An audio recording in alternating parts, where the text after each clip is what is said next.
Welcome to the Darkest Page podcast.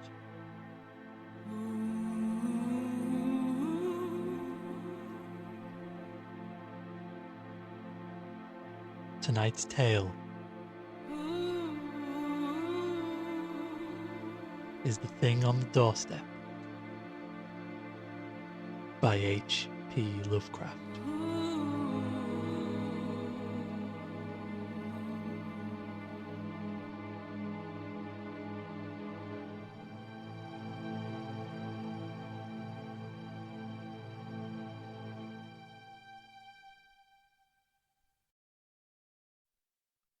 One.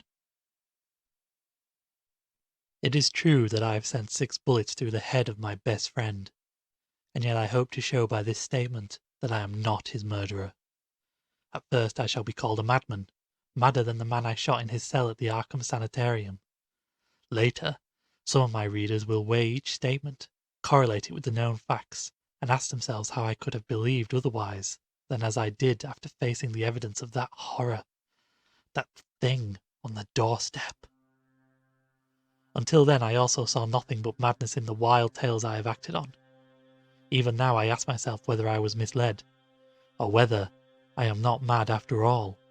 I do not know, but others have strange things to tell of Edward and Asenath Darby, and even the stolid police are at their wits' end to account for that last, terrible visit. They have tried weakly to concoct a theory of ghastly jest or warning by discharged servants, yet they know in their hearts that the truth is something infinitely more terrible and incredible.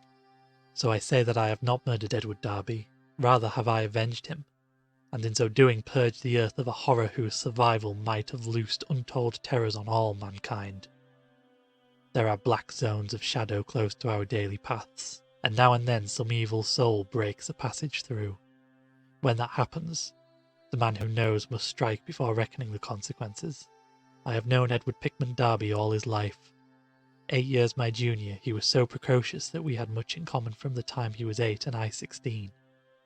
He was the most phenomenal child scholar I have ever known, and at 7 was writing verse of a sombre, fantastic, almost morbid cast, which astonished the tutors surrounding him. Perhaps his private education and coddled seclusion had something to do with his premature flowering.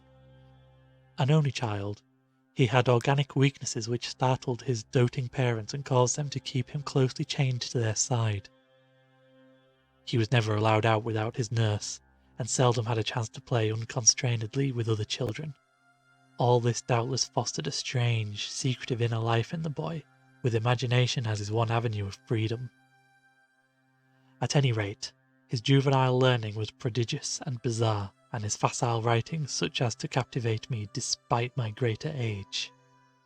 About that time I had leanings towards art of a somewhat grotesque cast, and I found in this younger child a rare kindred spirit.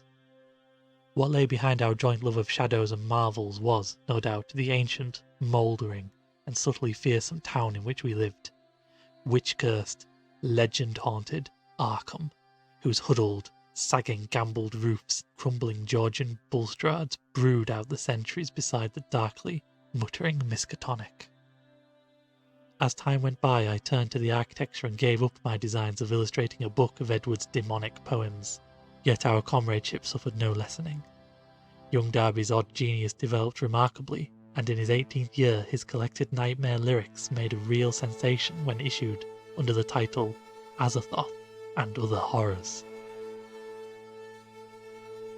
He was a close correspondent of the notorious Baudelarian poet Justin Jeffrey, who wrote The People of the Monolith, and died screaming in a madhouse in 1926 after a visit to a sinister, ill-regarded village in Hungary. In self-reliance and practical affairs, however, Darby was greatly retarded because of his coddled existence. His health had improved, but his habits of childish dependence were fostered by over-careful parents, so that he never travelled alone, made independent decisions, or assumed responsibilities. It was early seen that he would not be equal to a struggle in the business or professional arena, but the family fortune was so ample that this formed no tragedy. As he grew to years of manhood, he retained a deceptive aspect of boyishness. Blonde and blue-eyed, he had the fresh complexion of a child, and his attempts to raise a moustache were discernible only with difficulty. His voice was soft and light, and his pampered, unexercised life gave him a juvenile chubbiness rather than the paunchiness of premature middle age.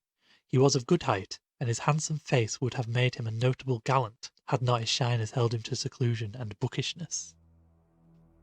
Darby's parents took him abroad every summer, and he was quick to seize on the surface aspects of European thought and expression. His Poe-like talents turned more and more towards the decadent, and other artistic sensitiveness and yearnings were half aroused in him. We had great discussions in those days. I had been through Harvard, had studied in a Boston architecture's office, had married, and had finally returned to Arkham to practice my profession, settling in the family homestead in Saltonstall Street, since my father had moved to Florida for his health. Edward used to call almost every evening, till I came to regard him as one of the household. He had a characteristic way of ringing the doorbell or sounding the knocker that grew to be a veritable code signal, so that after dinner I always listened for that familiar 3 brisk strokes, followed by 2 more after a pause. Less frequently I would visit at his house, and note with envy the obscure volumes in his constantly growing library. Darby went through Miskatonic University in Arkham, since his parents would not let him board away from them. He entered at 16 and completed his course in 3 years, majoring in English and French literature and receiving high marks in everything but mathematics and the sciences. He mingled very light with other students, though looking enviously at the daring or bohemian set whose superficially smart language and meaninglessly ironic pose he aped, and whose dubious conduct he wished he dared adopt. What he did so was to become an almost fanatical devotee of subterranean magic lore, for which Miskatonic's library was and is famous. Always a dweller on the surface of fantasy and strangeness, he now delved deep into the actual runes and riddles left by a fabulous past for the guidance or puzzlement of posterity. He read things like the frightful Book of Iban, the Unausprachlichen Kulten of von Yuds, and the forbidden Necronomicon of the mad Arab Abdul al-Hazred, though he did not tell his parents he had seen them. Edward was 20 when my son and only child was born, and seemed pleased when I named the newcomer Edward Darby Upton after him. By the time he was 25, Edward Darby was a prodigiously learned man and a fairly well-known poet and fantasist, though his lack of contacts and responsibilities had slowed down his literary growth by making his products derivative and over-bookish. I was perhaps his closest friend, finding him an inexhaustible mine of vital theoretical topics, while he relied on me for advice in whatever matters he did not wish to refer to his parents. He remained single more through shyness, inertia, and parental protectiveness than through inclination, and moved in society only to the slightest and most perfunctory extent. When the war came, both health and ingrained timidity kept him at home. I went to Plattsburgh for a commission but never got overseas. So the years wore on. Edward's mother died when he was 34, and for months he was incapacitated by some odd psychological malady. His father took him to Europe, however, and he managed to pull out of his trouble without visible effects. Afterwards he seemed to feel a sort of grotesque exhilaration, as if of partial escape from some unseen bondage. He began to mingle in the more advanced college set despite his middle age, and was present at some extremely wild doings, on one occasion paying heavy blackmail, which he borrowed off me, to keep his presence at a certain affair from his father's notice. Some of the whispered rumours about the wild Miskatonic set were extremely singular. There was even talk of black magic and of happenings utterly beyond credibility.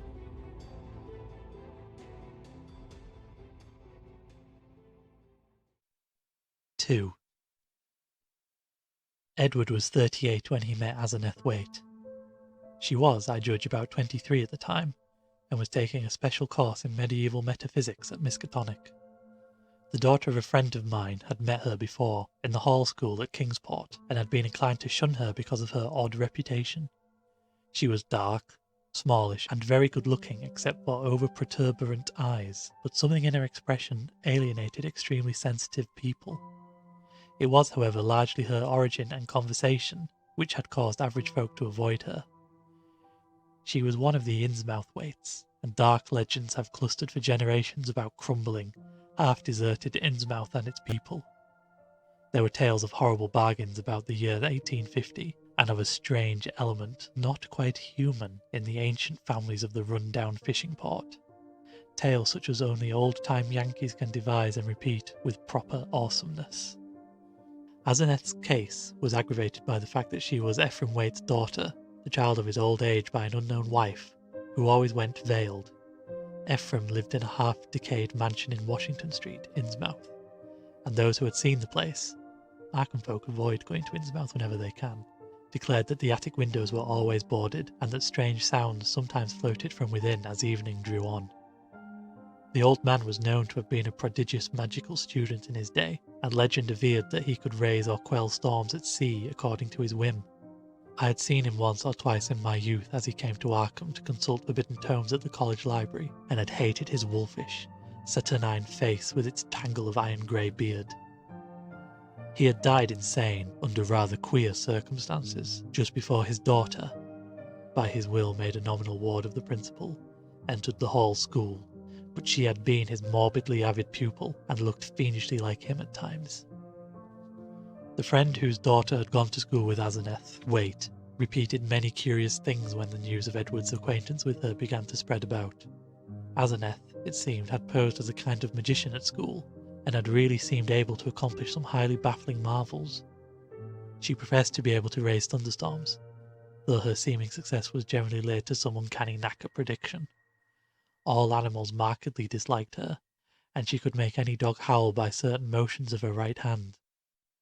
There were times when she displayed snatches of knowledge and language very singular, and very shocking for a young girl, when she would frighten her schoolmasters with leers and winks of an inexplicable kind, and would seem to extract an obscene and zestful irony from her present situation. Most unusual, though, were the well-attested cases of her influence over other persons. She was, beyond question, a genuine hypnotist. By gazing peculiarly at a fellow student, she would often give the latter a distinct feeling of exchanged personality, as if the subject were placed momentarily in the magician's body, and able to stare half across the room at her real body, whose eyes blazed and protruded with an alien expression. Asenath often made wild claims about the nature of consciousness, and about its independence of the physical frame, or at least from the life processes of the physical frame. Her crowning rage, however, was that she was not a man, since she believed a male brain had certain unique and far-reaching cosmic powers. Given a man's brain, she declared, she could not only equal but surpass her father in mastery of unknown forces. Edward met Asenath at a gathering of intelligentsia held in one of the students' rooms, and could talk of nothing else when he came to see me the next day. He had found her full of the interest and erudition which engrossed him most, and was in addition wildly taken with her appearance. I had never seen the young woman, and recalled casual references only faintly, but I knew who she was. It seemed rather regrettable that Darby should become so upheaved about her, but I said nothing to discourage him, since infatuation thrives on opposition. He was not, he said, mentioning her to his father. In the next few weeks I heard very little but Asenath from young Darby. Others now remarked Edward's autumnal gallantry, though they agreed that he did not look even nearly his actual age, or seem at all inappropriate as an escort for his bizarre divinity. He was only a trifle paunchy despite his indolence and self-indulgence, and his face was absolutely without lines. Asenath, on the other hand, had the premature crow's feet which come from the exercise of an intense will. About this time, Edward brought the girl to call on me, and I at once saw that his interest was by no means one-sided.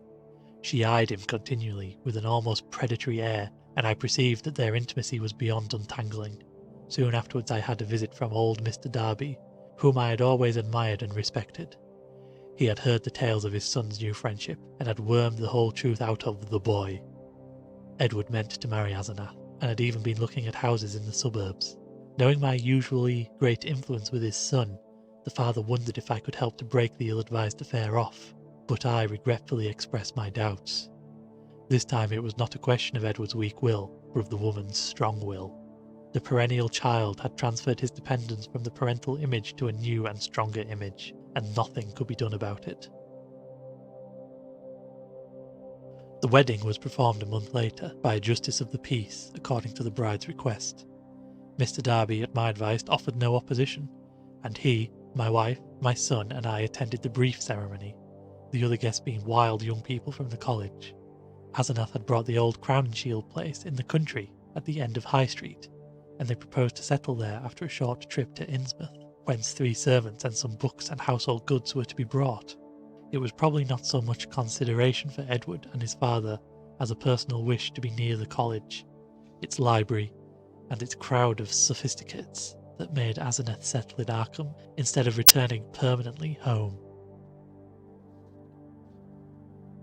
When Edward called on me after the honeymoon, I thought he looked slightly changed.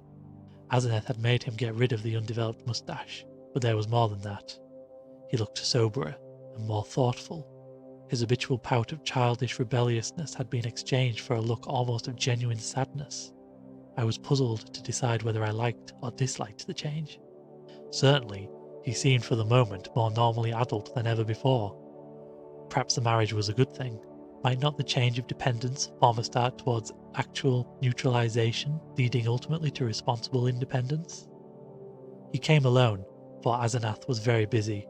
She had brought a vast store of books and apparatus from Innsmouth, Derby shuddered as he spoke the name, and was finishing the restoration of the Crowning Shield house and grounds.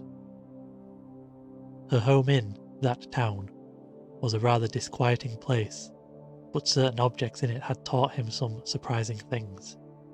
He was progressing fast in esoteric lore now that he had Asenath's guidance. Some of the experiments she proposed were very daring and radical. He did not feel at liberty to describe them, but he had confidence in her powers and intentions.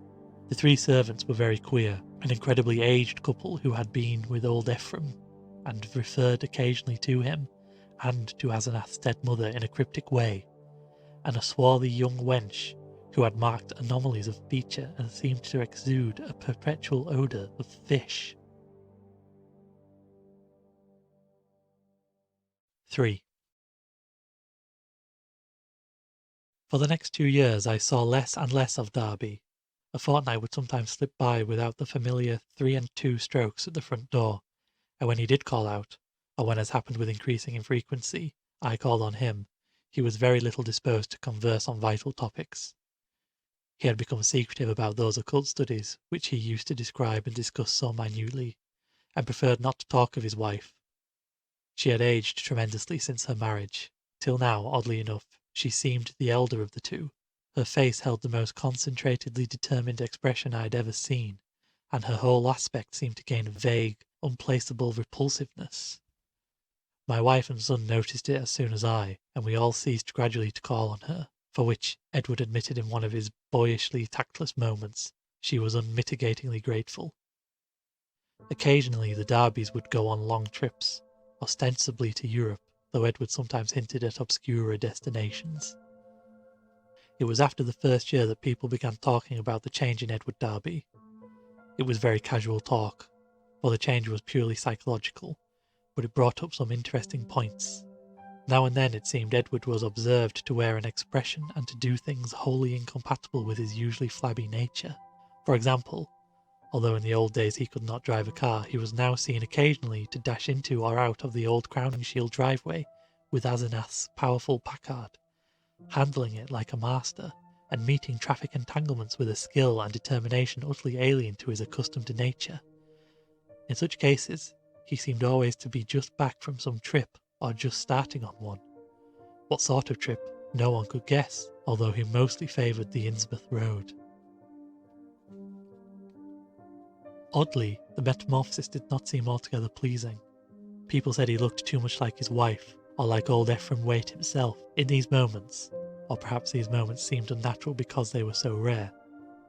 Sometimes hours after starting out in this way, he would return listlessly sprawled on the rear seat of the car, while an obviously hired chauffeur or mechanic drove. Also, his preponderant aspect on the streets during his decreasing round of social contacts, including, I may say, his calls on me, was the old-time indecisive one, its irresponsible childishness even more marked than in the past. While Asenath's face aged, Edward's, aside from these exceptional occasions, actually relaxed into a kind of exaggerated immaturity, save when a trace of the new sadness or understanding would flash across it. It was really very puzzling. Meanwhile, the Darbys, almost dropped out of the gay college circle, not through their own disgust, we heard, but because something about their present studies shocked even the most callous of the other decadents. It was in the 3rd year of their marriage that Edward began to hint openly to me of a certain fear and dissatisfaction. He would let fall remarks about things going too far, and would talk darkly about the need of saving his identity.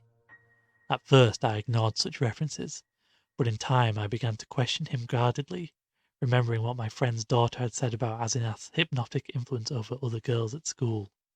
The cases where students had thought they were in her body looking across the room at themselves. This questioning seemed to make him at once alarmed and grateful, and once he mumbled something about having a serious talk with me later. About this time old Mr. Darby died, for which I was afterwards very thankful. Edward was badly upset, though by no means disorganised. He had seen astonishingly little of his parents since his marriage, for Asenath had concentrated in herself all his vital sense of family linkage. Some called him callous in his loss, especially since those jaunty and confident moods in the car began to increase.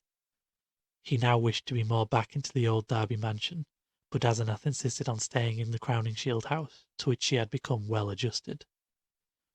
Not long afterward my wife heard a curious thing from a friend, one of the few who had not dropped to the Darbys.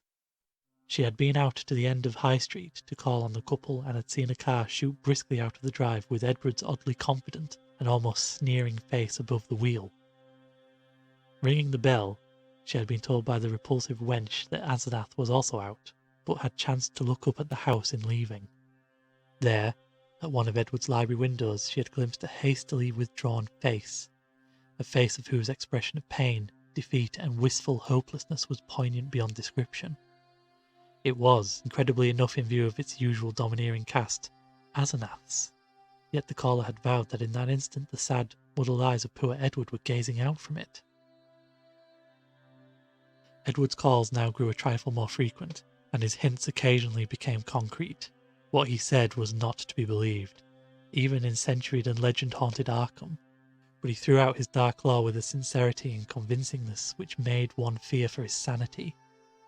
He talked about terrible meetings in lonely places, of cyclopean ruins in the heart of the main woods beneath which vast staircases led down to abysses of nighted secrets, of complex angles that led through invisible walls to other regions of space and time, and of hideous exchanges of personality that permitted explorations in remote and forbidden places, on other worlds, and in different space-time continua. He would now and then back up certain crazy hints by exhibiting objects which utterly nonplussed me, elusively coloured and bafflingly textured objects like nothing ever heard of on Earth, whose insane curves and surfaces answered no conceivable purpose, and followed no conceivable geometry. These things, he said, came from outside, and his wife knew how to get them. Sometimes, but always in frightened and ambiguous whispers, he would suggest things about old Ephraim Waite, whom he had seen occasionally at the college library in the old days. These adumbrations were never specific, but seemed to revolve around some especially horrible doubt as to whether the old wizard were really dead in a spiritual as well as corporeal sense. At times Darby would halt abruptly in his revelations, and I wondered whether Asenath could possibly have divined his speech at a distance and cut him off through some unknown sort of telepathic mesmerism. Some power of the kind she had displayed at school. Certainly, she suspected that he told me things, for as the weeks passed, she tried to stop his visits with words and glances of a most inexplicable potency. Only with difficulty could he get to see me, for although he would pretend to be going somewhere else, some invisible force would generally clog his motions, or make him forget his destination for the time being. His visits usually came when Asenath was away in her own body, as he once oddly put it. She always found out later. The servants watched his goings and comings, but evidently she thought it expedient to do anything drastic. 4.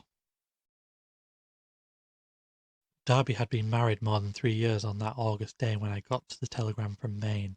I had not seen him for 2 months, but had heard he was away on business.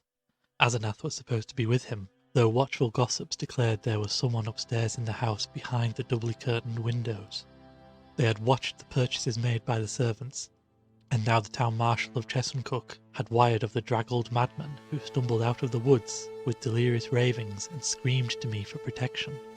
It was Edward, and he had been just able to recall his own name, and my name and address. Chesuncook is close to the wildest, deepest and least explored forest belt in Maine, and it took a whole day of feverish jolting through fantastic and forbidding scenery to get there in a car. I found Darby in a cell at the town farm, vacillating between frenzy and apathy. He knew me at once, and began pouring out a meaningless, half-incoherent torrent of words in my direction. Dan, for God's sake! The pit of the Shoggoth! Down the 6,000 steps, the abomination of abominations! I never would let her take me, and then I found myself there. Ya, Shubni Garath! The shame rose up from the altar, and there were 500 that howled. The hooded thing bleated, Kaemog! Kaemog! That was all Ephraim's secret name in the coven. I was there, where she promised she wouldn't take me. A minute before I was locked in the library, and then I was there where she'd gone with my body. To the place of utter blasphemy. The unholy pit, where the Black Realm begins and the Watcher guards the gate. I saw her Shoggoth. It changed shape. I can't stand it. I won't stand it. I'll kill her if she ever sends me there again. I'll kill that entity. Her, him, it. I'll kill it. I'll kill it with my own hands. It took me an hour to quiet him, but he subsided at last. The next day I got him decent clothes in the village and set out with him for Arkham. His fury of hysteria was spent, and he was inclined to be silent, though he began muttering darkly to himself when the car passed through Augusta, as if the sight of a city aroused unpleasant memories. It was clear that he did not wish to go home, and considering the fantastic delusions he seemed to have about his wife, delusions undoubtedly springing from some actual hypnotic ordeal to which he had been subjected, I thought it would be better if he did not. I would, I resolved, put him up myself for a time, no matter what unpleasantness it would make with Asenath. Later, I would help him get a divorce, for most assuredly there was mental factors which made this marriage suicidal for him. When we struck open country again, Darby's muttering faded away, and I let him nod and drowse on the seat beside me as I drove. During our sunset dash through Portland, the muttering commenced again, more distinctly than before, and as I listened I caught a stream of utterly inane drivel about Asenath. The extent to which she had preyed on Edward's nerves was plain, for he had woven a whole set of hallucinations around her. His present predicament, he mumbled furtively, was only one of a long series. She was getting hold of him, and he knew that some day she would never let go. Even now she probably let him go only when she had to, because she couldn't hold on long at a time. She constantly took his body and went to nameless places, for nameless rites, leaving him in her body and locking him upstairs.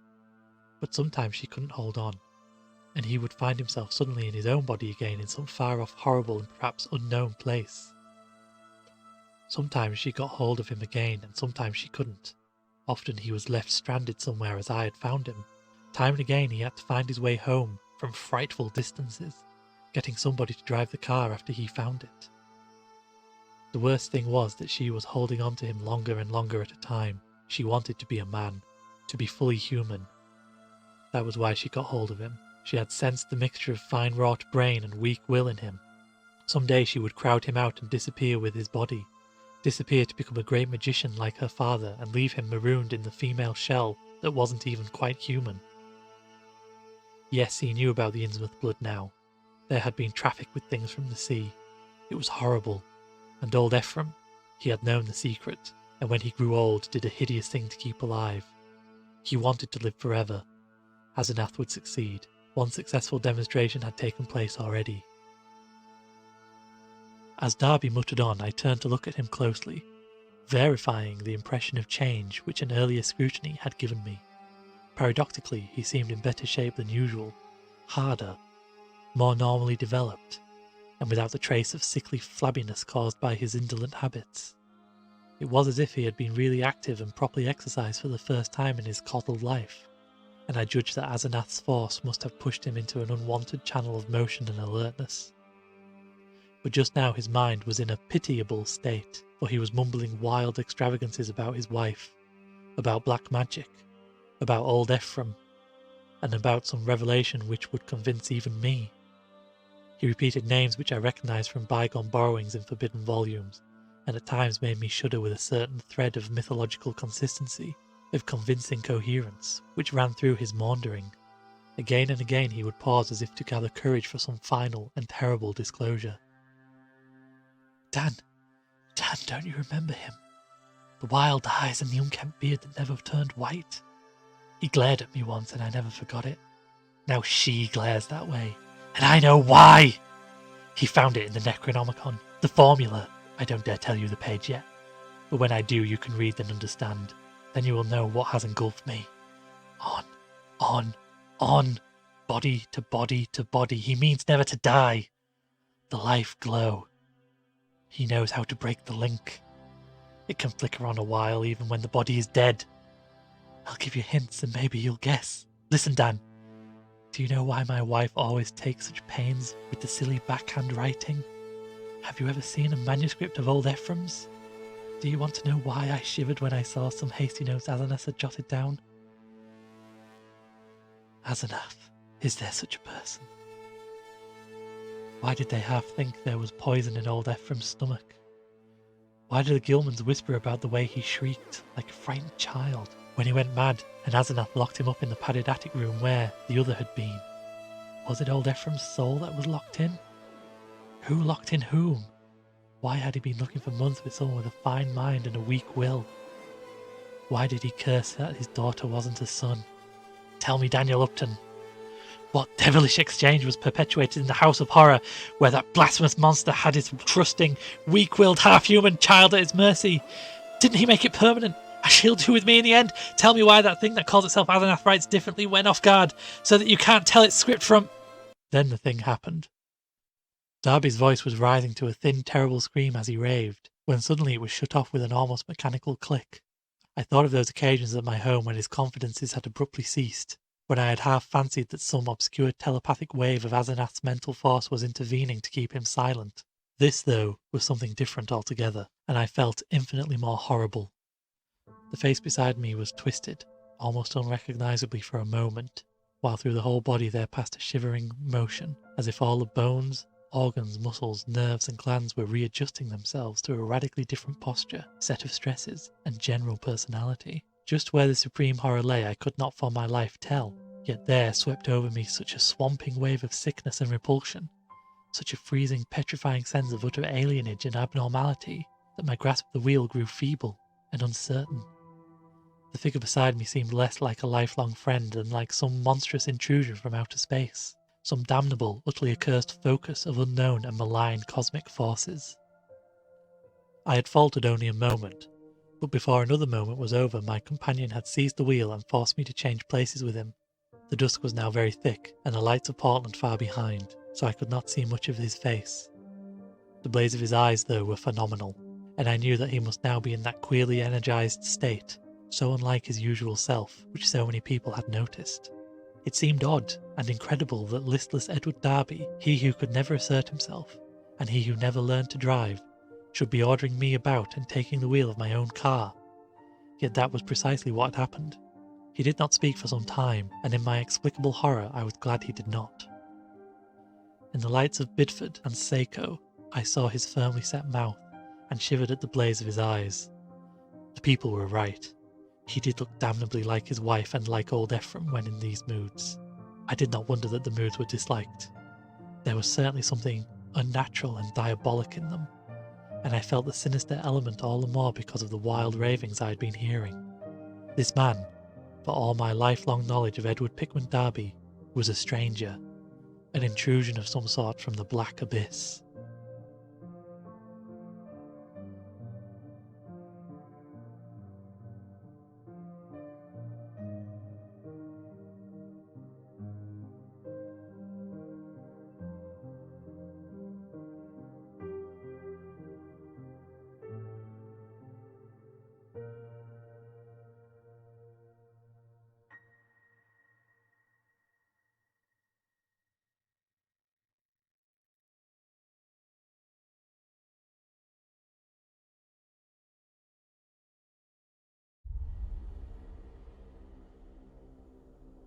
Thank you for listening to the Darkest Page podcast.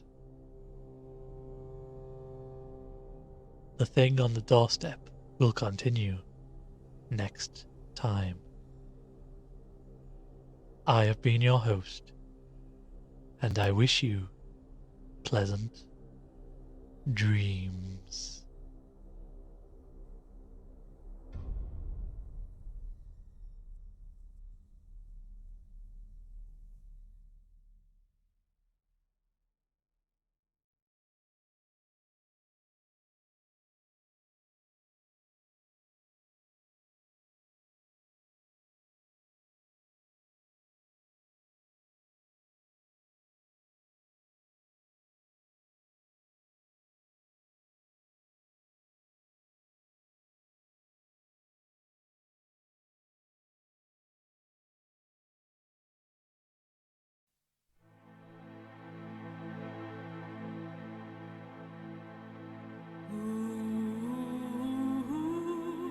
Welcome to the Darkest Page podcast.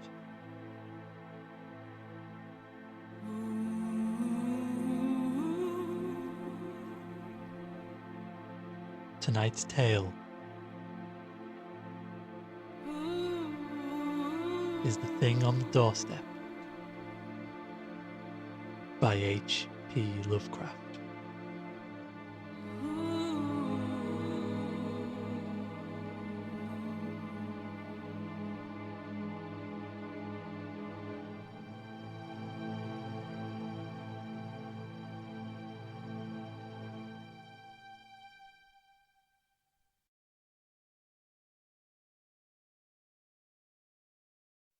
He did not speak until we were on a dark stretch of road, and when he did, his voice seemed utterly unfamiliar. It was deeper, firmer, and more decisive than I had ever known it to be, while its accent and pronunciation were altogether changed, though vaguely, remotely, and rather disturbingly recalling something I could not quite place. There was, I thought, a trace of very profound and very genuine irony in the timbre. Not the flashy, meaningless, jaunty pseudo-irony of the callow sophisticate which Darby had habitually affected, but something grim, basic, perverse, and potentially evil. I marvelled at the self-possession so soon following the spell of panic-struck muttering. "I hope you will forgive my attack back there, Upton," he was saying. "You know what my nerves are, and I guess you can excuse such things. I'm enormously grateful, of course, for this lift home. And you must forget, too, any crazy things I may have been saying about my wife, and about things in general. That's what comes from overstudy in a field like mine. My philosophy is full of bizarre concepts, and when the mind gets worn out it cooks up all sorts of imaginary concrete applications. I shall take a rest from now on. You probably won't see me for some time, and you needn't blame Asenath for it. This trip was a bit queer, but it's really very simple. There are certain Indian relics in the North Woods, standing stones and all that, which mean a good deal in folklore, and Asenath and I are following that stuff up. It was a hard search, so I seem to have gone off my head. I must send somebody for the car when I get home. A month's relaxation will put me back on my feet." I do not recall just what my part of the conversation was, for the baffling alienage of my seatmate filled all my consciousness. With every moment my feeling of elusive cosmic horror increased, till at length I was in a virtual delirium of longing for the end of the drive. Darby did not offer to relinquish the wheel, and I was glad at the speed at which Portsmouth and Newburyport flashed by. At the junction where the main highway runs inland and avoids Innsmouth, I was half afraid my driver would take the bleak shore road that goes through that damnable place. He did not, however, but darted rapidly past Rowley and Ipswich towards our destination. We reached Arkham before midnight, and found the lights still on at the old Crowning Shield house. Darby left the car with a hasty repetition of his thanks, and I drove home alone with a curious feeling of relief. It had been a terrible drive, all the more terrible because I could not quite tell why, and I did not regret Darby's forecast of a long absence from my company. 5. The next 2 months were full of rumours. People spoke of seeing Darby more and more in his new energised state, and Asenath was scarcely ever in to her few callers. I had only one visit from Edward, when he called briefly in Asenath's car, duly reclaimed from wherever he had left it in Maine, to get some books he had lent me. He was in his new state, and paused only long enough for some evasively polite remarks. It was plain that he had nothing to discuss with me when in this condition, and I noticed that he did not even trouble to give the old 3 and 2 signal when ringing the doorbell. As on that evening in the car, I felt a faint, infinitely deep horror which I could not explain, so that his swift departure was a prodigious relief. In mid-September, Darby was away for a week, and some of the decadent college set talked knowingly of the matter, hinting at a meeting with a notorious cult leader lately expelled from England, who had established headquarters in New York. For my part, I could not get the strange ride from Maine out of my head. The transformation I had witnessed had affected me profoundly, and I caught myself again and again trying to account for the thing and for the extreme horror it had inspired in me. But the oddest rumours were those about the sobbing in the old Crown and Shield house. The voice seemed to be a woman's, and some of the younger people thought it sounded like Asenath's. It was heard only at rare intervals, and would sometimes be choked off as if by force. There was talk of an investigation, but this was dispelled one day when Asenath appeared in the streets and chatted in a sprightly way with a large number of acquaintances, apologising for her recent absences, and speaking incidentally about the nervous breakdown and hysteria of a guest from Boston. The guest was never seen, but Asenath's appearance left nothing to be said, and then someone complicated matters by whispering that the sobs had once or twice been in a man's voice. One evening in mid-October I heard the familiar 3 and 2 ring at the front door. Answering it myself, I found Edward on the steps, and saw in a moment that his personality was the old one which I had not encountered since the day of his ravings on that terrible ride from Chesuncook. His face was twitching with a mixture of odd emotions in which fear and triumph seemed to share dominion, and he looked furtively over his shoulder as I closed the door behind him. Following me clumsily to the study, he asked for some whiskey to steady his nerves. I forbore to question him, but waited till he felt like beginning whatever he wanted to say. At length he ventured some information in a choking voice. "Asenath's gone, Dan. We had a long talk last night while the servants were out, and I made her promise to stop preying on me. Of course I had certain occult defences I never told you about. She had to give in, but got frightfully angry. Just packed up and started for New York. Walked right out to catch the 8:20 into Boston. I suppose people will talk, but I can't help that. You needn't mention that there was any trouble. Just say she's gone on a long research trip. She's probably going to stay with one of her horrible groups of devotees. I hope she'll go west and get a divorce. Anyhow, I've made her promises to keep away and let me alone. It was horrible, Dan. She was stealing my body, crowding me out, making a prisoner of me. I laid low and pretended to let her do it, but I had to be on the watch. I could plan it if I was careful, for she can't read my mind literally, or in detail. All she could read of my planning was a sort of general mood of rebellion, and she always thought I was helpless. Never thought I could get the best of her, but I had a spell or two that worked." Darby looked over his shoulder and took some more whiskey. "I paid off those damn servants this morning when they got back. They were ugly about it and asked questions, but they went. They're her kind, Innsmouth people, and were hand and glove with her. I hope they'll let me alone. I don't like the way they laughed when they walked away. I must get as many of Dad's old servants again as I can. I'll move back home now. I suppose you think I'm crazy, Dan, but Arkham history ought to hint at things that back up what I've told you, and what I'm going to tell you. You've seen one of the changes too. In your car after I told you about Asenath that day, coming home from Maine. That was when she got me, drove me out of my body. The last thing of the ride I remember was when I was all worked up trying to tell you what the she-devil is. Then she got me, and in a flash I was back at the house, in the library where those damn servants had me locked up, and in that cursed fiend's body. That isn't even human, you know. It was she you must have ridden home with, that preying wolf in my body. You ought to have known the difference." I shuddered as Darby paused. Surely I had known the difference, yet could I accept an explanation as insane as this? But my distracted caller was growing even wilder. "I had to save myself, I had to, Dan. She'd have got me for good at Hallowmas. They hold a Sabbath up there beyond Chesuncook, and the sacrifice would have clinched things. She'd have got me for good. She'd have been I, and I'd have been her. and I'd have been she forever. Too late. My body's been hers for good. She'd have been a man, and fully human, just as she wanted to be. I suppose she'd have put me out of the way, killed her own ex-body with me in it. Damn her! Just as she did before. Just as he or it did before. Edward's face was now atrociously distorted, and he bent it uncomfortably close to mine as his voice fell to a whisper. You must know what I hinted in the car. That she isn't Asenath at all, but really old Ephraim himself. I suspected it 1.5 years ago, but I know it now. Her handwriting shows it when she's off guard. Sometimes she jots down a note in writing that's just like her father's manuscripts, stroke for stroke, and sometimes she says things that nobody but an old man like Ephraim could say. He changed forms with her when he felt death coming. She was the only one he could find with the right kind of brain and a weak enough will. He got her body permanently, just as she almost got mine, and then poisoned the old body he'd put her into. Haven't you seen old Ephraim's soul glaring out of that she-devil's eyes dozens of times, and out of mine when she had control of my body? The whisper was panting, and paused for breath. I said nothing, and when he resumed his voice was nearer normal. This, I reflected, was a case for the asylum, but I would not be the one to send him there. Perhaps time and freedom from Asenath would do its work.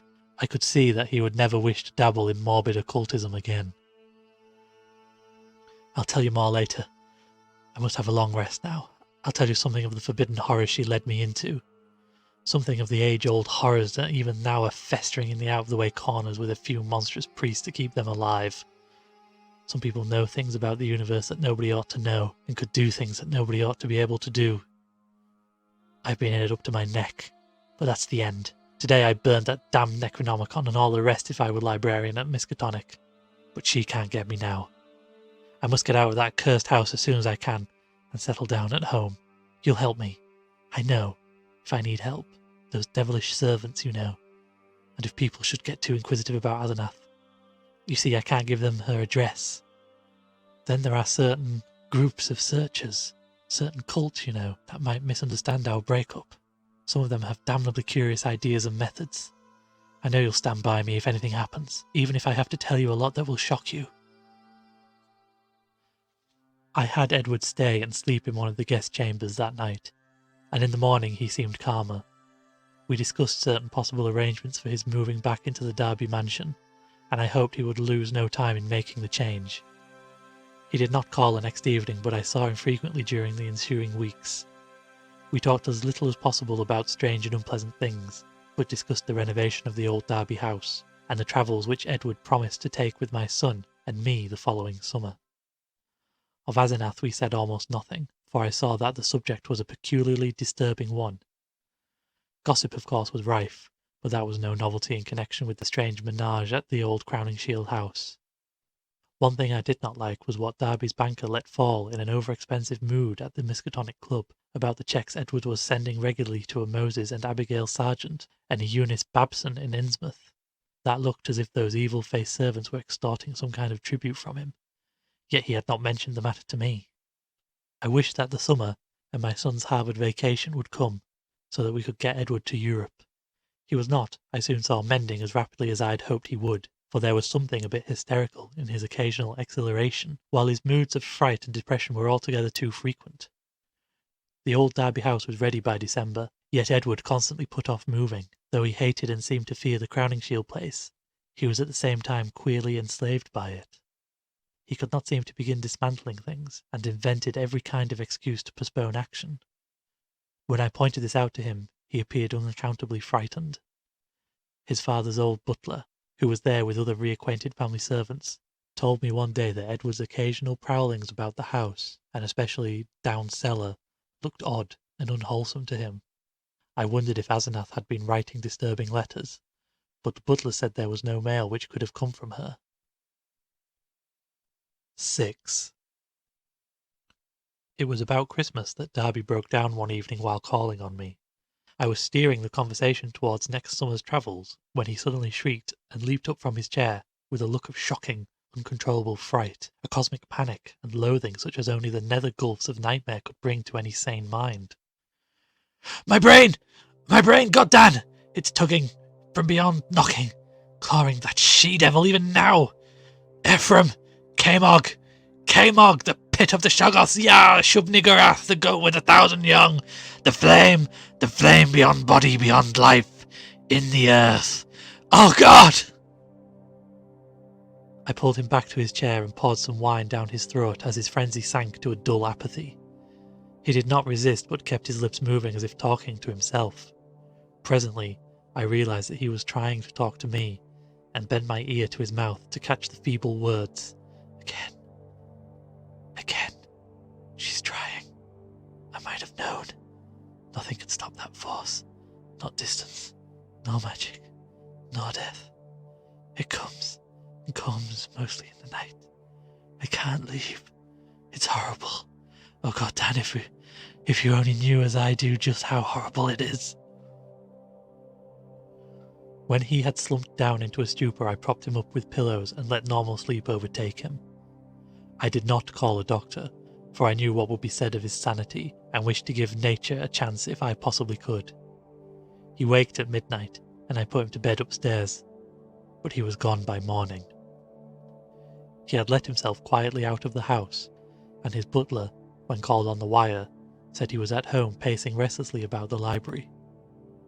Edward went to pieces rapidly after that.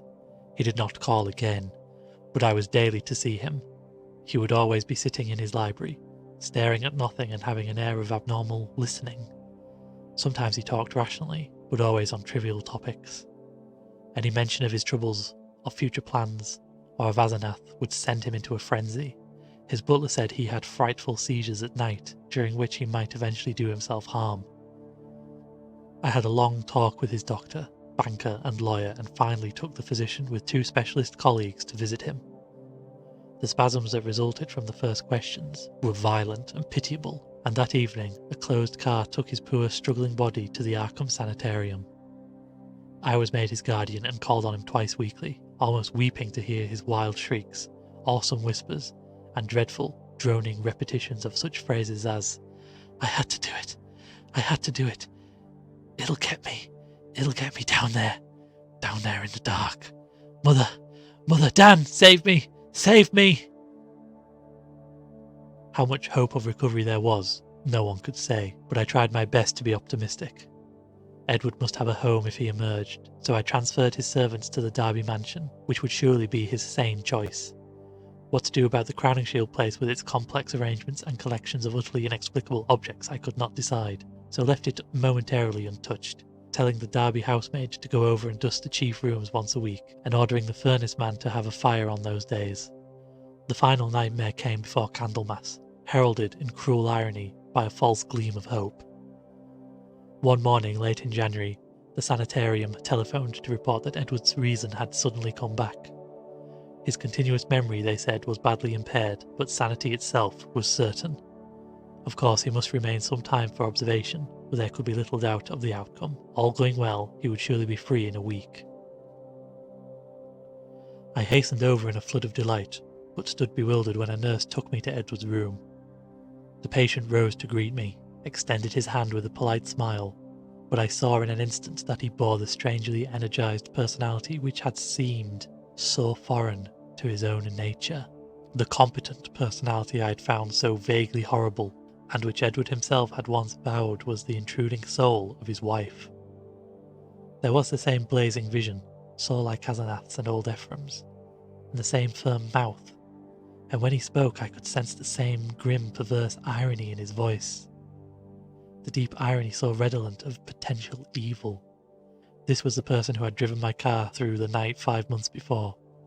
The person I had not seen since the brief call when he had forgotten the old-time doorbell signal and stirred such nebulous fears in me. And now he filled me with the same dim feeling of blasphemous alienage and ineffable cosmic hideousness. He spoke affably of arrangements for release, and there was nothing for me to do but assent, despite some remarkable gaps in his recent memories. Yet I felt that something was terribly, inexplicably wrong and abnormal. There were horrors in this thing that I could not reach. This was a sane person, but was it indeed the Edward Derby I had known? If not, who or what was it? And where was Edward? Ought it to be free or confined? or ought it to be extirpated from the face of the earth? There was a hint of the abysmally sardonic in everything the creature said. The azimuth-like eyes lent a special and baffling mockery to certain words about the early liberty earned by an especially close confinement. I must have behaved very awkwardly, and was glad to beat a retreat. All that day and the next I racked my brain over the problem. What had happened? What sort of mind looked out through those alien eyes in Edward's face? I could think of nothing but this dimly terrible enigma, and gave up on all efforts to perform my usual work. The second morning the hospital called up to say that the recovered patient was unchanged, and by evening I was close to a nervous collapse, a state I admit, though others will vow it coloured my subsequent vision. I have nothing to say on this point except that no madness of mine could account for all the evidence. 7. It was in the night, after that second evening, that stark, utter horrors burst over me and weighted my spirit with a black, clutching panic from which it could never shake free. It began with a telephone call just before midnight. I was the only one up, and sleepily took down the receiver in the library. No one seemed to be on the wire, and I was about to hang up and go to bed when my ear caught a very faint suspicion of sound at the other end, or someone trying under great difficulties to talk. As I listened I thought I heard a sort of half-liquid, bubbling noise, which had an odd suggestion of inarticulate, unintelligible word and syllable divisions. I called, "Who is it?" But the only answer was I could only assume that the noise was mechanical, but fancying that it might be a case of a broken instrument able to receive but not to send, I added, "I can't hear you. Better hang up and try information." Immediately I heard the receiver go on the hook at the other end. This, I say, was just before midnight. When that call was traced afterwards, it was found to come from the old Crowningshield house, though it was fully half a week from the housemaid's day to be there. I shall only hint what was found at that house: the upheaval in a remote cellar storeroom, the tracks, the dirt, the hastily rifled wardrobe, the baffling marks on the telephone and clumsily used stationery, and the detestable stench lingering over everything. The police, poor fools, have their smug little theories, and are still searching for those sinister discharged servants who have dropped out of sight amidst the present furore. They speak of a ghoulish revenge for things that were done, and say I was included because I was Edward's best friend and advisor. Idiots! Do they fancy those brutish clowns could have forged that handwriting? Do they fancy they could have brought what later came? Are they blind to the changes in that body that was Edward's? As for me, I now believe all that Edward Darby ever told me. There are horrors beyond life's edge that we do not suspect, and once in a while man's evil prying calls them just within our range. Ephraim, Asenath, that devil called them in, and they engulfed Edward as they are engulfing me. Can I be sure that I am safe? Those powers survive the life of the physical form. The next day in the afternoon, when I pulled out of my prostration and was able to walk and talk coherently, I went to the madhouse and shot him dead for Edward's and the world's sake. But can I be sure till he is cremated? They are keeping the body for some silly autopsies by different doctors, but I say he must be cremated. He must be cremated. He who was not Edward Darby when I shot him. I shall go mad if he is not, for I may be the next, but my will is not weak, and I shall not let it be undermined by the terrors I know are seething around it. One life, Ephraim, Asenath, and Edward. Who now? I will not be driven out of my body. I will not change souls with that bullet-ridden lich in the madhouse. But let me try to tell coherently of the final horror. I will not speak of what the police persistently ignored, the tales of that dwarfed, grotesque, malodorous thing met by at least 3 wayfarers in High Street, just before 2 o'clock, and the nature of the single footprints in certain places. I will say only that just about 2, the doorbell and knocker waked me. Doorbell and knocker both plied alternately and uncertainly in a kind of weak desperation, and each trying to keep to Edward's old signal of 3 and 2 strokes. Roused from sound sleep, my mind leapt into a turmoil. Darby at the door, and remembering the old code, that new personality had not remembered it. Was Edward suddenly back in his rightful state? Why was he here in such evident stress and haste? Had he been released ahead of time, or had he escaped? Perhaps, I thought as I flung on a robe and bounded downstairs, his return to his old self had brought raving and violence, provoking his discharge and driving him to a desperate dash for freedom. Whatever had happened, he was good old Edward again, and I would help him. When I opened the door into the elm-arched blackness, a gust of insufferably fetid wind almost flung me prostrate.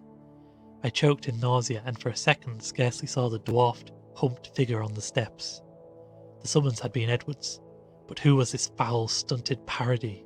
Where had Edward had time to go? His ring had sounded only a second before the door opened. The collar had one of Edward's overcoats, its bottom almost touching the ground, and its sleeves rolled back yet still covering the hands. On the head was a slouch hat pulled low, while a black silk muffler concealed the face. As I stepped forward, the figure made a semi-liquid sound like that I had heard over the telephone, and thrust at me a large, closely written paper impaled on the end of a long pencil. Still reeling from the morbid and unaccountable fetter, I seized this paper and tried to read it in the light from the doorway. Beyond question it was in Edward's script.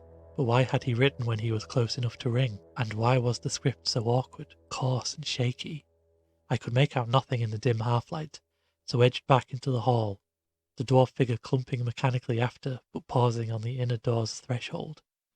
The odour of this singular messenger was really appalling, and I hoped, not in vain thank God, that my wife would not wake and confront it.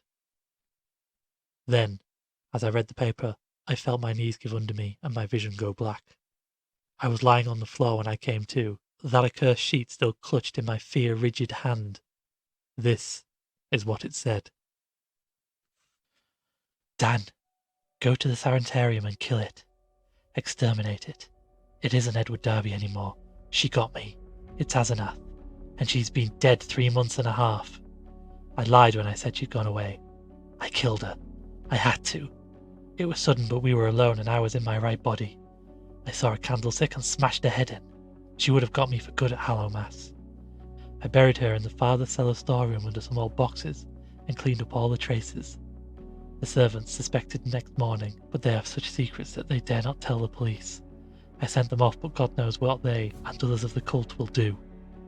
I thought for a while I was all right, and then I felt a tugging at my brain. I knew what it was. I ought to have remembered. A soul like hers, or Ephraim's, is half detached and keeps right on after death as long as the body lasts. She was getting me, making me change bodies with her, seizing my body and putting me in that corpse of hers buried in the cellar.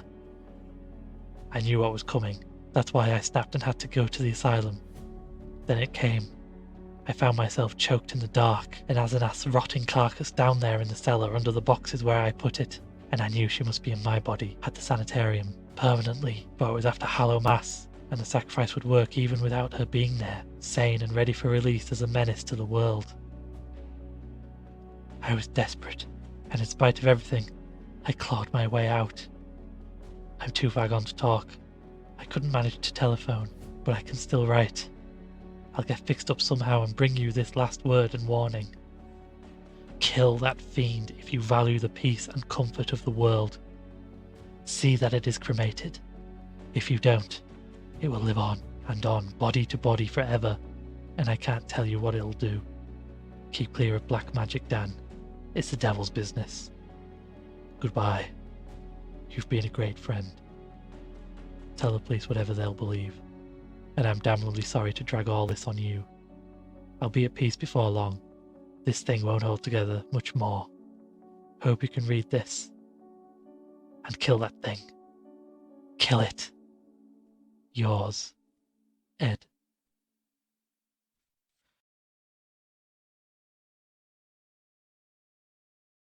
It was only afterwards that I read the last half of this paper, for I had fainted at the end of the 3rd paragraph. I fainted again when I saw and smelled what cluttered up the threshold where the warm air had struck it. The messenger would not move or have consciousness any more. The butler, tougher fibred than I, did not faint at what met him in the hall in the morning. Instead, he telephoned the police. When they came, I had been taken upstairs to bed, but the other mass lay where it had collapsed in the night. The men put handkerchiefs to their noses. What they finally found inside Edward's oddly assorted clothes was mostly liquescence horror.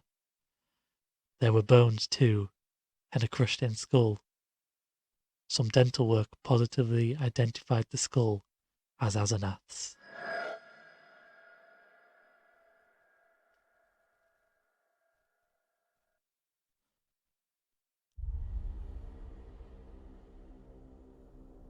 Thank you for listening to the Darkest Page podcast.